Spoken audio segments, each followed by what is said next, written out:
Namulong ang ako ang mga kaubanan, kaganiha. Ilahang hipadayag. Una, ang ilahang mga suporta kaninyo. Isip lumilihok sa tuwang kabarangayan. Ug ilahang gila, ang inyong dakong kontribusyon para sa kahusay kalinaw. No? Kay mauman ang inyong trabaho, ang panaghigala, panagsinilingay, panagsinabtanay, pinaagi sa paghusay sa mga ginagmay nga mga away o konflikto ngadto sa kanyang silingan, membro sa pamilya. Ug kini tungod niini magpasalamaton ko kanunay kay sa kanang tibuk-ang kahusay kalinaw sa syudad sa Digos, dako kayo mo natabang. Salamat kayo, palagpakan nato na.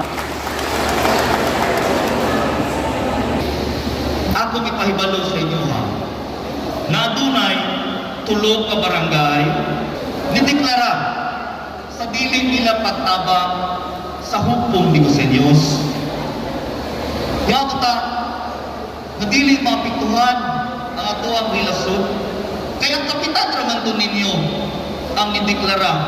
Gawas lang kung mo deklara buto.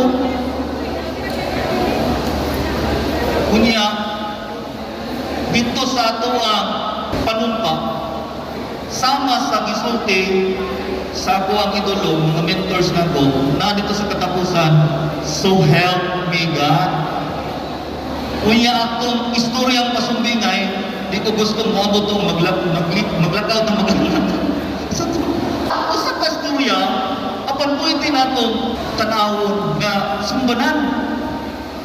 Posible, mang dili yun mo, abot itong budako atong itlog, pero maka-epekto sa tuang pagpamuyo sa kaugalingon, kay dili man ta mahimong honest sa itong kaugalingon. Mga kaigsunan ko sa syudad sa Digos, sa dihang nangalagad ko,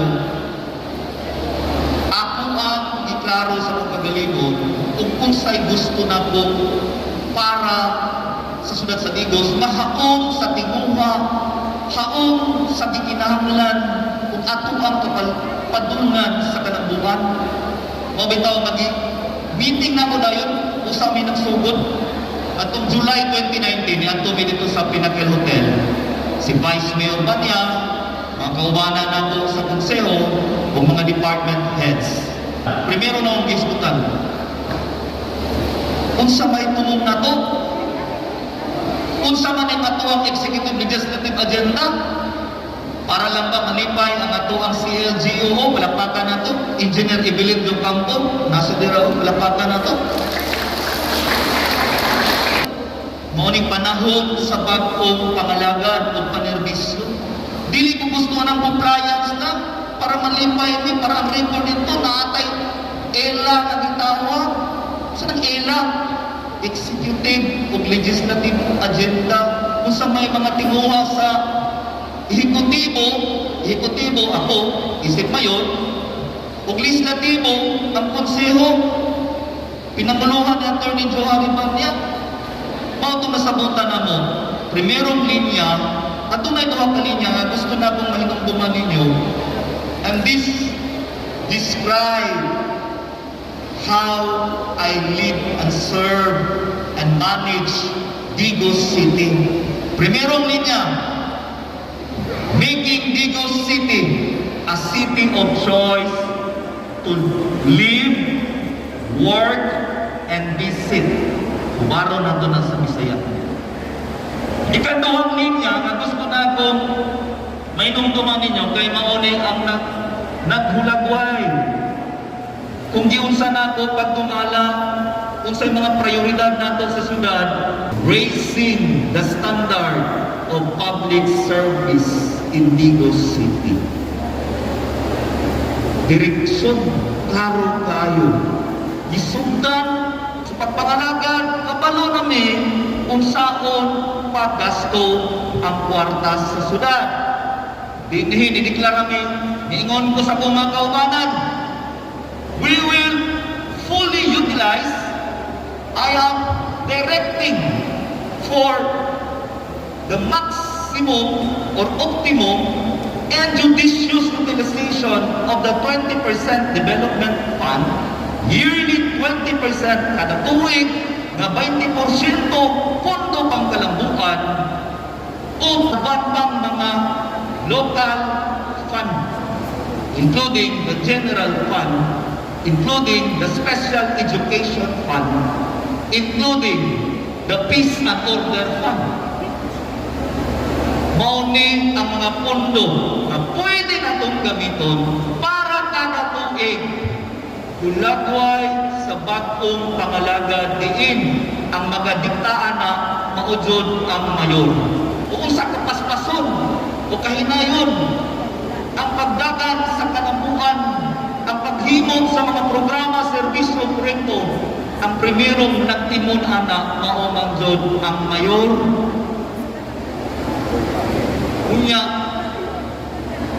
magsabot mi, ingon ko sa mga ako ang busy mayor, ano yung ako ang isip inyong mayor, nag-gather na ko ni, ako ang i-consolidate, ang tanang mga problema, maong ni ang atong himuong prioridad sa tulong katuig na akong pangalagad. Kung tugutan pa ko ninyong isip inyong sulugoon, sa next 6 years, maong ni hulagway na to. Sa next 9 years, maong ni hulagway. Di ba pinaman ka termino? Ang pwede makuha sa mayor kung daog siya 3 terms. Primerong tuig pa lang ako, kumaon ako kung sa'y buhaton ako. Ikaduhang tuig, ikatulong tuig, gani kung inyo kong irinyo, kumaon ako kung sa'y buhaton ako. Sa ika-4, ika-5, ika-6, ika-7, ika-8, ika-9. Muna, gitarong nato ang gitawag nato, i-update nato ang gitawag nato comprehensive development plan base pod sa ato ang executive legislative agenda. Niadto mga unang mga panahon, for compliance lang na siya, pero nangako ko sa akong liderato isip inyong sulugoon. Ako ang liderato, isip inyuhang sulugoon. Bantayin ang akong mga pamulong. Wala ko diri nag-ingon, ako'y pinakagamhanan sa sulat sa Digos. Nagsuting sa inyo ha. Ako ang nagpunang sulugoon sa katawan, sa syudad, sa Digos. Ihimo nato ni tanan. Gitarong nato tanan. Unsa na lang ka ha, kung walay COVID? Unsa na lang ka ha, kung walang tagilinugan?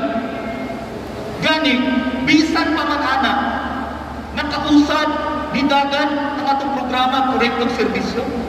Tungod kahit lansado na daan, usa ni abot ang lino. Nalay mga adjustments gamay, kibuhat nato. Lansado na daan ang akong tinuwid ng buhaton para sa inyong kayuhan.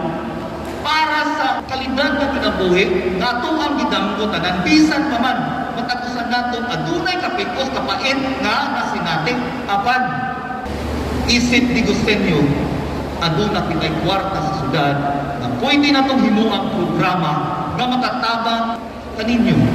Sama ka ng litan, makatabang para makapahumantang ka na.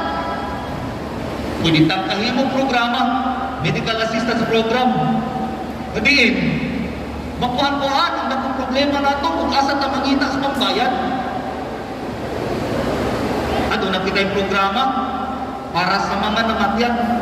Kaya doon kaputang magili nato pangandaman, gawas lang kung daga na ang tuig na doon na doon terminal na stage na ato pa, malot ang kanig. Ang pangandam ta. Kasagaran, ang sakit, wala tay pamaagi anak. Labi na kung ato ang kita, igo-igo lamang, ipalit nato tugas. Ibayad nato sa mga galastusanan sa balay. Dinhi mosulod ang programa sa gobyerno. O kini sa duha ka tuig ug tulong ka bulan pa lamang dako nga pagpangalaga isip inyong nanguna nga sulugoon kini gibuhat ug gihatay na nato. Huwag ko sa taga-barangay Malabag o Barangay Guma. Sa pa may rason, gihatag na nato ninyo ang tanang rason na magkuyog ta. Isip mga agalo nako, gihatag na po nako ang tanang mga rason nganong mawili mo kung mawala ko sa inyong pagpangalagat. Dili mo ka mao asalig. Di mo ka mao istorya ka na bitang istorya nga bulak-bulak, pagana. Wala na sa buhat. Kita bitaw ko muduol mo na ito mga problema. O sige, ano pwede na kung nakato? Tumatik! Pinaka mo lang ngayon. Kaya wala rason na akong kagalon na kuwag lang ngayon. Kaya lang akong buhaton. Mauna ang hiyas sa pagkasulubungon, sa pagka-leader, nga ako ang ginatunan o gipatagamtam o gipabatik kaninyo o gihatag kaninyo. Lakton nga pagkastorya, gihatag nako ang tanan na pwede na akong mahimo bisan pa man adunay daghang kalamidad. Sa akong pagpangalagat, kita ninyo, Hulyo, nag-celebrate ang Nindot kayo ng Panigusan Festival. Pagka September 8, nag-celebrate ang pinaka para sa buwa. Mas malipay ang katawhan tungod kay natay Freelinson. Di ba Freelinson? Gibuhat na ito na. Same budget lang yapon. Ikwinta-kwinta na ito. Pwede man siguro. Ni pila na ng linson. Nakapataon ta sa nitambong 15,000 ka mo. Recorded na nakataon na itong linsuna. Hangtod niabot ang lino, Oktobre 16, primerong lino. Nausap, gani atong Oktobre 15, kanya mabos na higala, Joseph Cagas, samtang ang kadaghanan sa Tagadigos ng mapwit ni ato dito sa Binaton, Kiadot, Kapatagan, ni ato sa Ruparan, Guma, ni ato sa San Agustin, ni ato sa Balabag, ni ato sa San Roque, nagpalayo sa dagat. Apan ang inyong boss na mayor, gusto na akong maklaro kung sa'yo makitabo. Nagpaduol sa baybayon, ni ato dito sa Dawis, ni ato ko sa Apraya. Wala kamo masandi, wala kamo biyahe. Sa panahon sa inyong kalisod, sa panahon sa mga kapitpos na ako kanunay, tungod kay nagpakamahan ko, tungod kay nagpakasulugoon ko, mao kanay mga hinugdan.